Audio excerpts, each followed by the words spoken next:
Selamat malam para pendengar setia di seluruh Indonesia di Dongeng Aki Rukmah. Selamat mendengarkan dan tetap merdeka. Assalamualaikum warahmatullahi wabarakatuh. Bismillahirrahmanirrahim. Alhamdulillahilladzi amarona bisilatil arham wa nahana anita faruqi wal udzwan amma ba'd. Bapak, Ibu, anak cucu Aki dimanapun menyimak dongeng ini, selamat malam en sampurasun.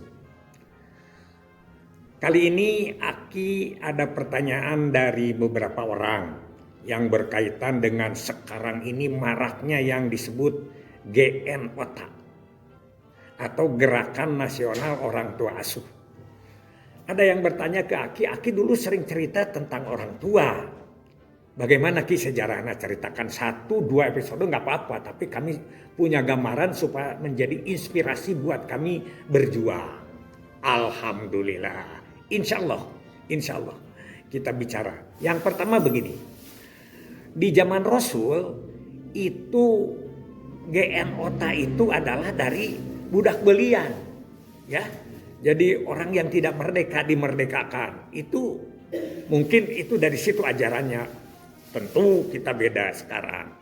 Jadi ada siapa? Bilal itu kan, itu adalah budak belian jadi tukang adan, kemudian diangkat menjadi merdeka. Kemudian Adas itu adalah katakanlah budak beliannya Rasul, dikasih oleh keluarganya dari Siti Aminah, yaitu di Taif. Dan sekarang masjidnya ada, sebelah kanannya Masjid Abu Hasan, yaitu sepupunya Rasul. Sebelah kirinya adalah Masjid Adas. Adas itu adalah pejuang Islam juga di situ. Nah, terkait atau tidak dari situ di kita itu ada perintah, yaitu banyaknya di kita sekarang orang tua asuh bagi anak-anak yang ditinggal oleh bapaknya. Anak yatim, nah begitu. Ada yang yatim piatu dan lain sebagainya. Nah, pemerintah Orde Baru banyak melaksanakan bimbingan-bimbingan seperti itu. Yang pertama tahun 80-an, ini yang dipakai tetap adalah pengusaha-pengusaha. Ada yang disebut bimbingan kelompok atau BKOT. Bimbingan kelompok untuk orang tua asuh. Orang tua asuh apa itu? Orang tua asuh bagi kelompok-kelompok bina keluarga. Ada BKB, ada orang tua asuh BKR, orang tua asuh UPPKA yang paling banyak ya. Dari mana? Itu dari PLN, dari Pertamina, dari bank. Itu semuanya memberikan modal sebagai orang tua asuh. Itu orang tua asuh kelompok. Kemudian juga Pak Harto yang paling cukup fenomenal adalah yang disebut dengan GNOT bagi anak sekolah. Gerakan Nasional Orang Tua Asuh bagi anak-anak yang tidak bisa melanjutkan sekolah atau GNOT bagi orang-orang yang putus sekolah. Karena terlalu banyak ini ya, dibuat satu yayasan ya. Yayasannya yang disebut dengan Yayasan Super Semar. Ya. Zaman Mang Aja apal karena Yayasan Super Semar. Dibuat itu untuk anak-anak sekolah, Super Semar itu. Dan sekarang juga banyak ya sekarang menjadi bos. Ya, biaya operasional sekolah jadi bantuannya dari pemerintah. Kalau saat itu bukan dari anggaran negara, Super Semar itu kebanyakan menampung dari pengusaha-pengusaha. Nah, Super Semar itu ketuanya mantunya Pak Harto ya. Ibu Halimah istrinya Bambang kalau tidak salah, itu Aki ingat.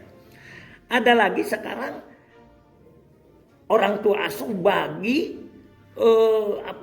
disebut orang tua asuh ya karena kelompok di situ, bagi prasejahtera, bagi kemiskinan. Dibuatlah Yayasan Damandiri. Begitu.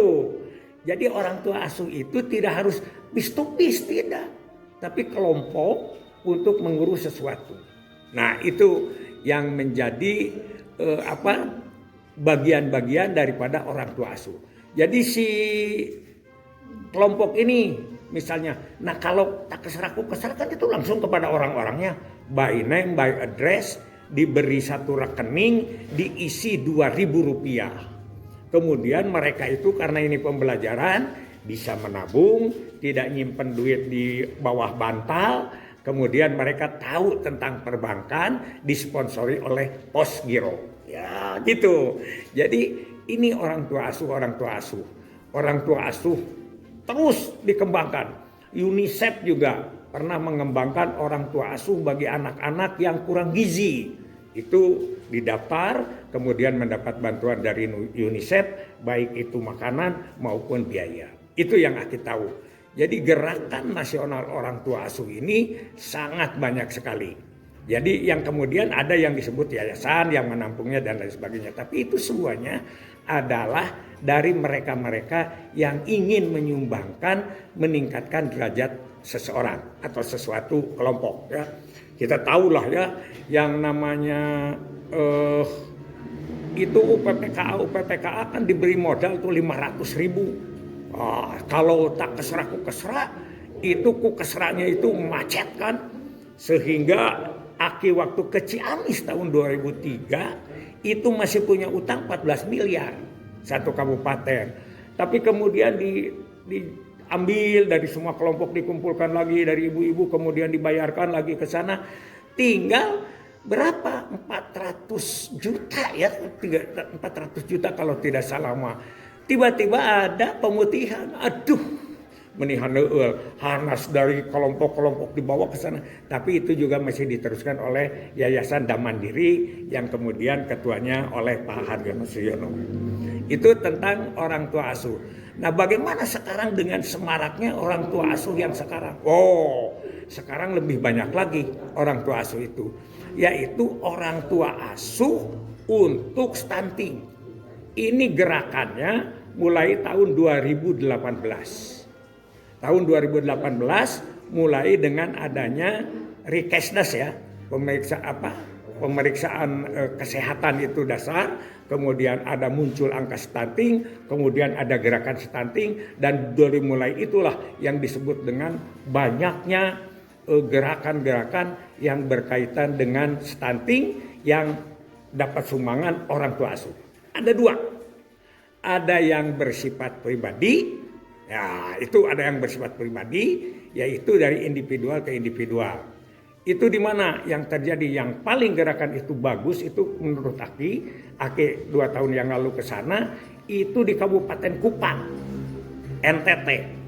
Di NTT itu Pak Bupati ngobrol dengan Aki dan ini pernah diangkat ke YouTube oleh Aki bahwa semua anak stunting diserahkan per orang itu kalau tidak salah ya. Sampai eselon 3 itu 1 orang. Tapi eselon 2 itu 2 orang. TNI Polri semua harus mengurus anak stunting. Yaitu dari PNS TNI Polri. Nah, daripada mencari susah keluar ya. Nah gitu. Sama aja dengan zamannya Pak Harto dulu. Pak Harto dulu kekurangan masjid kita itu ya dikumpulkan iuran-iuran dari siapa? Dari para pegawai negeri.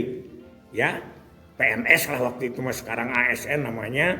Ya Aki juga termasuk itu dipotong nggak tahu berapa 2,5% itu hitungannya kayak apa tidak tahu lah, lupa sudah pokoknya gitu. Jadikan apa? Jadikan masjid-masjid membangun di tiap kecamatan seluruh Indonesia untuk masjid agungnya lah kayak gitu ya. Sehingga disebutlah Masjid Yayasan Amal Bakti Pancasila. Nah itu aja dulu. Jadi yang dulu-dulu itu kelompok untuk menjadi orang tua asuh. Orang tua asuhnya juga bukan ke individu, tapi juga orang tua asuh kepada kelompok lagi.